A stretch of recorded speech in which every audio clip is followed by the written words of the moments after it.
Alright, hi guys, welcome to another bowling analysis video. So I'm Coach Charlie again, and my channel is all about analyzing bowlers, like teaching bowlers new bowling techniques, how to improve their bowling form, and so on, so that just generally they can become a better 10-pin bowler, right? So today we're actually gonna have an update video on Chris, which is our American bowler. So thanks for submitting continuous videos. So this is actually his third series of videos that he has submitted, because he actually sent two videos before where he was bowling thumbless one-handed, where I highlighted some issues. He has actually tried to work on it, and actually he's decided to go full two-handed to see whether this will like help his game as well, like whether it can help him improve. So as he goes two-handed, I'll see some like his form still looks very identical to his one-handed thumbless bowling form. So the same issues stay, the same issues still persist, and I'm gonna go through it in more detail using the Kinovia video analysis software, which is a lot better. So again, another shout out to Kinovia video analysis software. If you're interested in looking at videos in like close detail, like you're doing sport analysis, this is actually really good because you can scruff, so you can scroll your video forward and back very easily on the slider, and it is one of the very few video software that can really help you to analyze frame by frame. Obviously you can do that with YouTube videos as well. I think some people have said that if you're analyzing videos on YouTube, pause it and then use the full stop and comma buttons, which means the arrow to there's the arrow button pointing to the left and arrow button pointing to the left, so that you can analyze YouTube videos frame by frame. But Kinovia is a software that you can do this with your own recorded videos, right? Without having to upload it to YouTube. That means, let's say if you recorded your own videos on your handphone, you upload to your PC, and then you can use Kinovia to analyze it frame by frame. So we're just gonna take a look at Chris's full delivery, full two-handed delivery, and then we're gonna discuss about his issues later. So you can see that Chris, for anyone who has watched my previous videos, you can check them out. So I'll probably try to link Chris's previous two analysis videos in the video description or in the comments. So you see that his form is actually very similar. And the other video, let me see. The other one, let's drag it in. Okay, max out. Okay, so this is back view.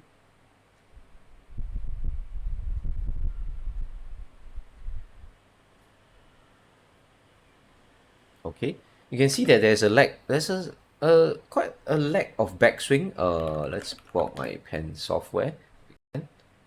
Yeah, so there's a general lack of backswing, which happens, and let's take a look at his ball speed, right? I think Chris has never really struggled too much with ball speed. His ball speed has always been rather decent. Yeah, it's a little bit slower though. So he can have a slightly faster ball speed that will help him. But I've seen a few issues here. So first and foremost, so let's talk about some of the issues that he has.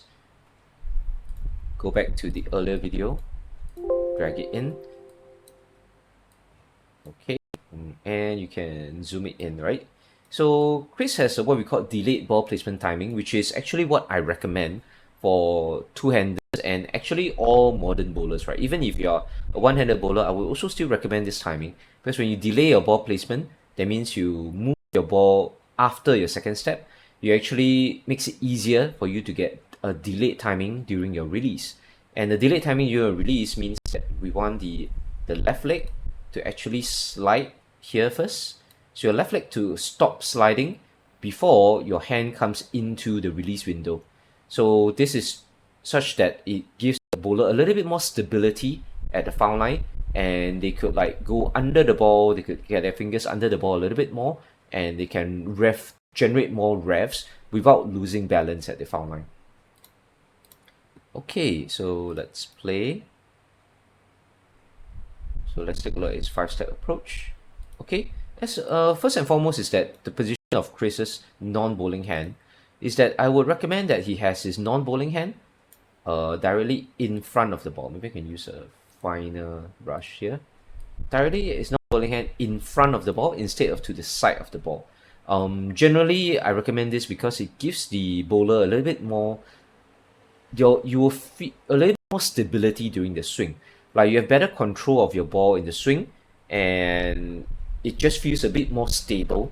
So you wouldn't like, it will reduce the chances of you dropping the ball during release, because your non-bowling hand is directly in front of the ball, and then when you swing to the backswing, your hand will end up directly under the ball.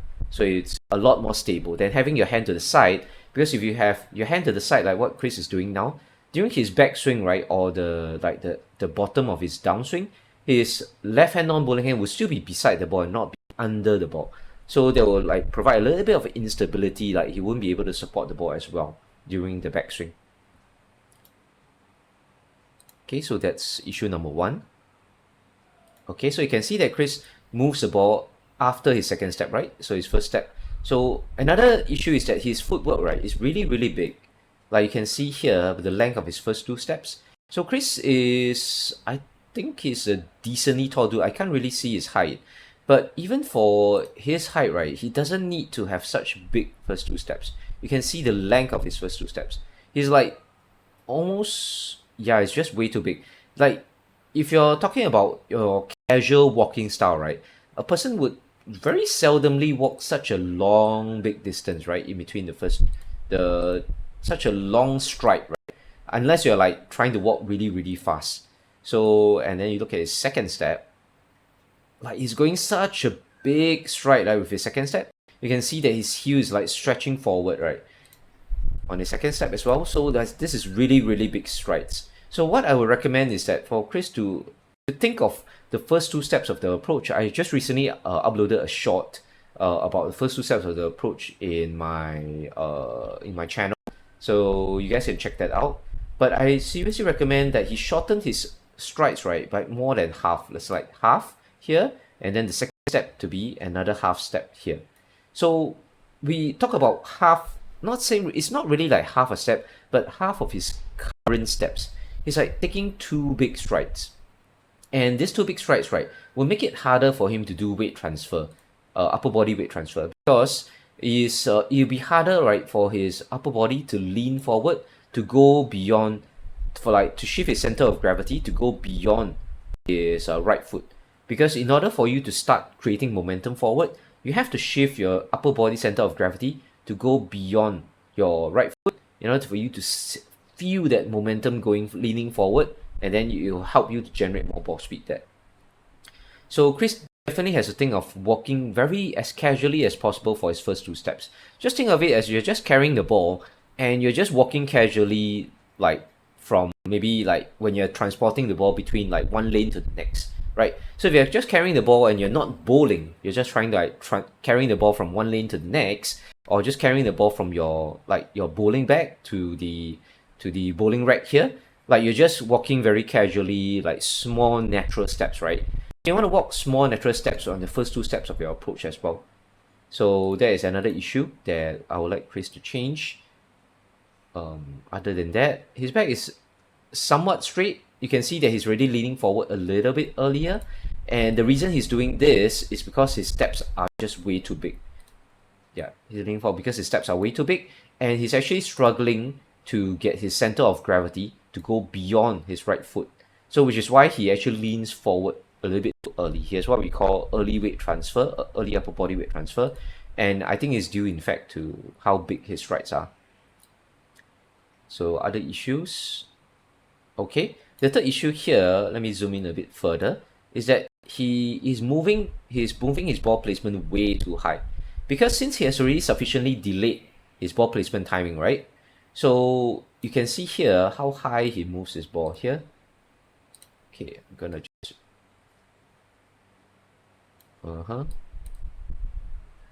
okay. So you can see that he's holding his ball here, right? And then he moves here. So that means he moves his ball like this. Let's check. Oh, way more than that. So it's like this. Yeah, so he moves his ball this high.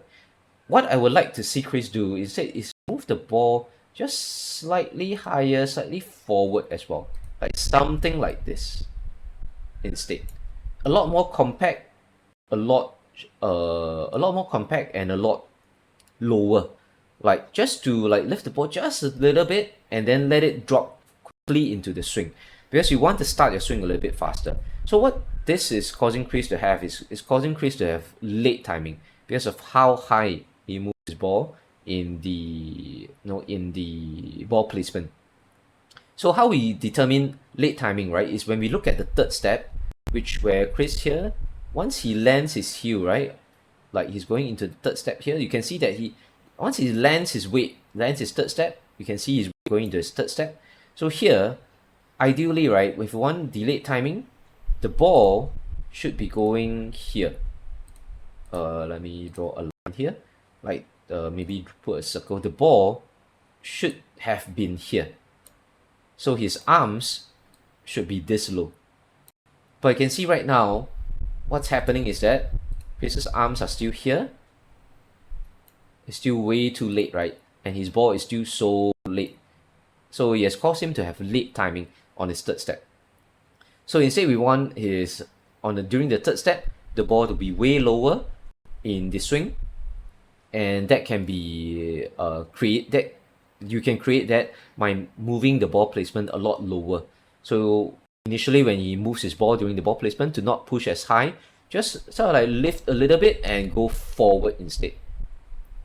Another issue is that I can see Chris has what we call these like standard push away issue, where he pushes too far with his arm as well. You can see that his push away is going so far, but instead what we want is to have the push away go just half of this distance, be a lot more compact and drop the ball into the swing faster.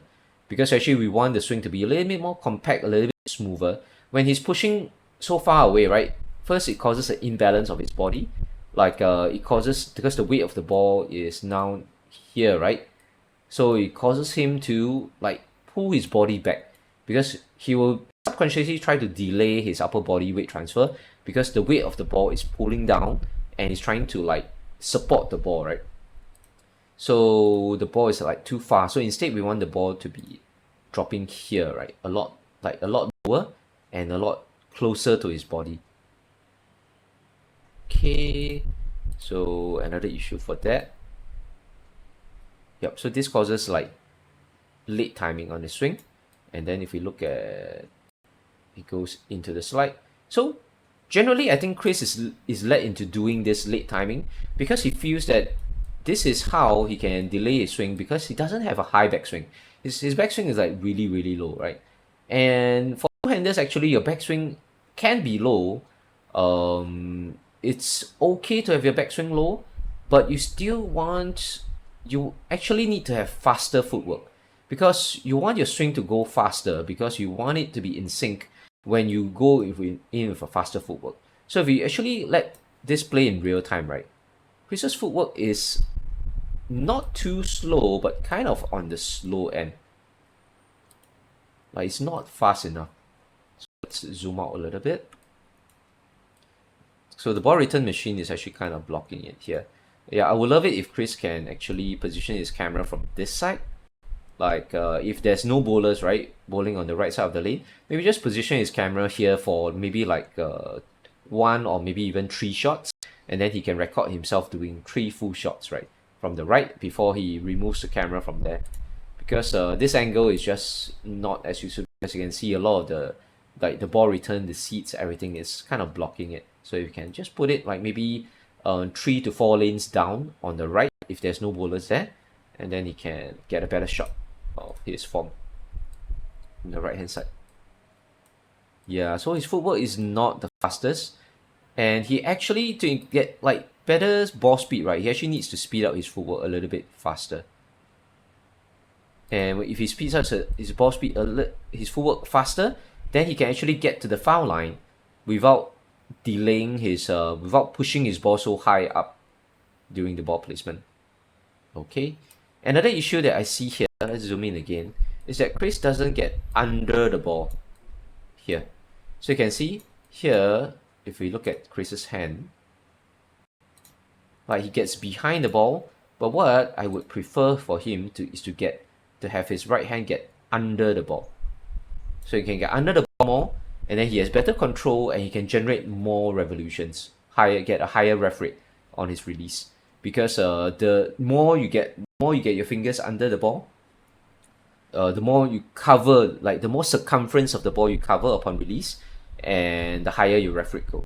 Because the speed of how fast our fingers go through the ball, wrap around, how fast our fingers wrap around the ball, and how much of a circumference our fingers go through the ball, both of them will actually affect the ref rate. I actually have another video on my channel as well, talking about the science behind generating RPMs, right, ref rate, and which is how much circumference we cover. So the lower we can get our fingers on the ball, the more ref rate we generate, and the faster we can get our hand our fingers through the ball, our fingers moving through the ball, the higher our ref rate. So those are the two factors to get higher RPM, higher ref rate. So those are the main issues. So Chris has worked a lot on his finishing position. You can see now his finishing position is rock solid, right? I mean, not perfect still, because you can see that his balance arm, he still doesn't have that full discipline of keeping his balance arm up while holding his finishing position. So, but his knee bend is great. His spine tilt forward is great as well, right? So these are actually good things. So spine tilt forward is good, knee bend is good. But if you're talking about the balance arm, he still needs to work on just keeping his balance arm up as he releases the shot, and keep it there as he holds his finishing position. Then only to let the balance arm drop once you are standing up from your finishing position. So this is something that we have to train ourselves to be disciplined at, because it just gives us more stability, and it will really help if once he starts speeding up his footwork, like getting his hand more under the ball, and then when he's generating more ref rate. Because as he's getting his hand more under the ball, right, he's going to hit harder on the ball. So when he hits harder, there's going to be more aggressive movement, which means more aggressive movement on the right side of his body, forward and back. And in order to counterbalance this aggressive movement, he has to have better balance. So having a straighter balance arm is going to help him with that.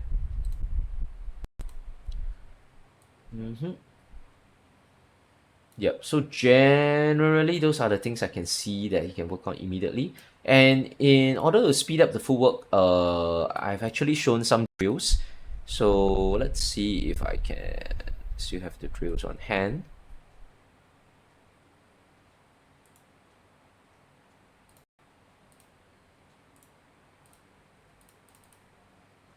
Okay.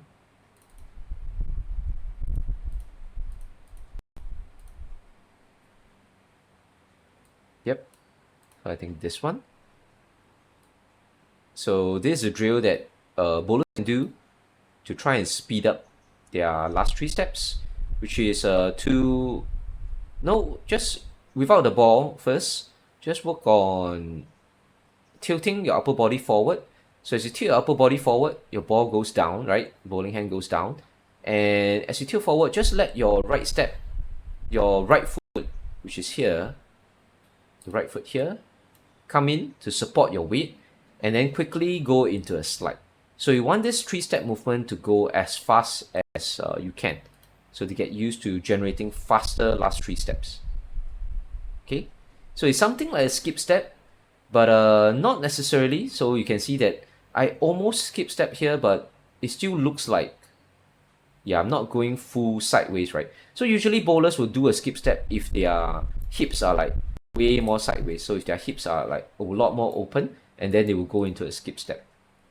Or usually it's because that they have kind of like early ball placement timing, and their ball comes down too early, which forces them to open their hips a lot wider, and then it goes into a skip step. So just move forward and then move slightly forward on your 3rd step, then lean forward, and then take your 4th and 5th step a lot faster. Okay, and do I have it with a ball? Yeah, speed 3-step drill. So this is my 3-step drill with the ball as well. So same, you can do this 3-step drill. Yeah, focus on speeding up that 4th and 5th steps. So just focus on speeding up 4th and 5th. So 3, 4, 5. Then release the ball. So that speeds up your footwork, and which in turn also speeds up the downswing. it will speed up the downswing as well. So you can see that the downswing will be a lot more dynamic. You will go through the ball a lot faster, which helps you generate slightly higher ball speed and also more ref rate as well. So this is the drill that I recommend. 3, 4, 5. So the 4, 5 has to be fast. And as I mentioned, try and get into a good habit of keeping the balance arm straight as you maintain the finishing position, right? So as you maintain the finishing position, keep the balance arm straight. Okay, I think that's it for Chris. So not too many issues. He has definitely improved, and going two-handed, I won't say there's any cons because it actually gives you a little bit more control as compared to the one-handed thumbless. But there's still some things that he has to work on, and yeah, that's all I can analyze for his form for now. So I just hope that he can work on it, and we'll see you guys next time. Hope this video is helpful. So same things, shout out to anyone who's looking for, if you're staying in Singapore, if you want some one-on-one coaching, you can check out my website. So I have my link there. My rates are there listed on my website as well, which is bowlingwithcoachcharlie.com. And the rates will also apply if you're like from overseas and you want some live coaching one-on-one through a Zoom call or through a Discord call. So you can actually have, all you need is like a handphone tripod to set up your handphone like behind or beside you, and then we can do like 90 minutes of one-on-one coaching through Zoom while you're bowling live on the lanes, because I find that live coaching is still the most effective way to get the bowler to improve, because I can see in real time what you're doing. I can give you real-time feedback and like straight away instant suggestions on what you can try, and yeah, so that'll be a lot more efficient. All right, so thank you guys for checking out the video, and we'll see you guys next time.